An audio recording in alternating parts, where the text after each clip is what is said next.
வணக்க நண்பர்களே, மயில்கள் எங்காவது இயற்கையாக இறந்து கிடந்தது பார்த்ததுண்டா? குரங்கு, நாய், பூனை, எலி, மாடு, காகம் போன்ற விலங்குகள், பறவை இனங்கள் போல இறந்து கிடக்கும் மயிலை உங்களில் யாரேனும் பார்த்ததுண்டா? ஏன் நேஷனல் ஜியோகிராபி சேனலிலாவது பார்த்ததுண்டா? ஆம், எவரும் பார்த்திருக்க முடியாது. இயற்கையாக வயதாகி இறக்கும் மயில்களின் மரணத்தை எவருமே பார்க்க முடியாதாம். இருப்பதற்கு மிக சரியாக 48 நாட்களுக்கு முன்பே அதற்கு தனது இறப்பு நாள், நேரம், நொடி அனைத்தும் துல்லியமாக தெரிந்துவிடுமாம். அந்த நொடியில் இருந்து அந்த மயிலானது மலை மீது உள்ள ஏதாவது ஒரு முருகன் கோவிலில் ஒரு மறைவான இடத்தை தேர்ந்தெடுத்து ஒரு வேளை உணவும் சிறிது நீரும் மட்டுமே அருந்தி மயில் துயில் எனும் விரதத்தை கடைபிடிக்குமாம். கடைசி ஒரு வாரம் எதுவும் அருந்தாமல் அமைதியாக அமர்ந்து விடுமாம். அதனுடைய முடிவு காலம் வரும் நாளுக்கு முதல் நாள் மட்டும் ஒரு கோமாதாவின் கோமியத்தை 7 சொட்டு அருந்துமாம். அப்போது மயிலின் கண்கள் வேர்த்து 6 சொட்டு கண்ணீர் துளிகளை பத்திரமாக ஒரு பாறை பிளவுக்குள் விடுமாம். அடுத்த நொடியே அந்த பாறை பிளந்து கொள்ள மயில் அதனுள் அமர்ந்து தோகையை விரிக்க, பாறை அதை நெருங்க அந்த முழு நாளும் மயில் ஓம் முருகா என்று சொல்லிக்கொண்டே தன் உயிரை விடுமாம். தோகை இல்லாத பெண் மயில்கள் தங்கள் கண்ணீரை வேல மரத்தில் விட்டு அது பிளந்ததும் அதே போல அமர்ந்து உயிர் துறக்குமாம். வெள்ளை நிற மயில்கள் மட்டும் அக்கோவிலில் உள்ள வேலவன் கையில் இருக்கும் வேலில் பறந்து வந்து விழுந்து தங்களை மாய்த்து கொள்ளுமாம்.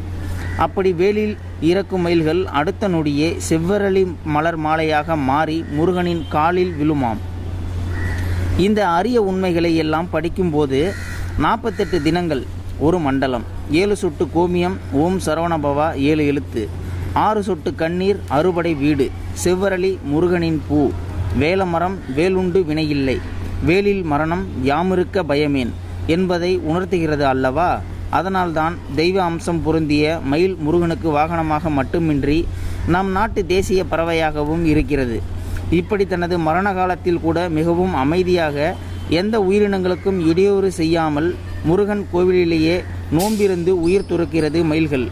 விபத்து மற்றும் வேறு பிற காரணங்களால் அடிபட்டு சாகும் மயில்களை மற்ற மயில்கள் பாம்பு புற்றின் அருகே இழுத்து சென்று விட்டுவிடும். அந்த சரவணடி வாழ் சர்ப்பமும் மயில் உடலை புற்றுக்குள் தள்ளி அந்த உடலை மூடிவிடும். இது முற்றிலும் உண்மை. இது குறித்து மயிலாடுதுறை மயில்சாமி சித்தர் எழுதிய மயில் அகவல் எனும் நூலில் இத்தகவல்கள் காணப்படுவதாக விக்கிபீடியாவில் குறிப்பிடப்பட்டுள்ளதாக கூகுள் தெரிவிக்கிறது.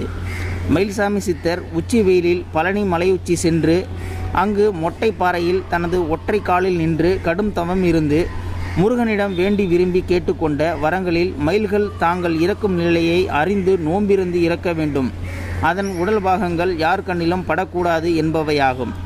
தோகை விரிக்கும் பொழுது மயில்களுக்கு உடல் சிலிர்ப்பது போல இந்த வீடியோவை பார்க்கும் பொழுது உங்களுக்கும் மெய் சிலிர்க்கிறது அல்லவா? ஓம் முருகா முருகா. மயிலாடுதுறை மயில்சாமி சித்தர் எழுதிய மயில் அகவல் எனும் நூல் கிடைத்தால் படியுங்கள். இந்த வீடியோ பார்த்துக்கிட்டு இருக்கிற நீங்கள் இந்த வீடியோ பற்றின கருத்துக்களை கீழே இருக்கிற கமெண்ட் செக்ஷனில் மறக்காமல் சொல்லுங்கள். இந்த பதிவு பிடிச்சிருந்தால் ஒரு லைக் பண்ணிக்கோங்க. இந்த பதிவை முடிஞ்ச அளவுக்கு மற்றவங்களுக்கும் ஷேர் பண்ணுங்கள். அப்படியே நம்ம சேனலை சப்ஸ்கிரைப் பண்ணிக்கோங்க. மறக்காமல் பெல் சிம்பிளையும் கிளிக் பண்ணிக்கோங்க. நன்றி, வணக்கம்.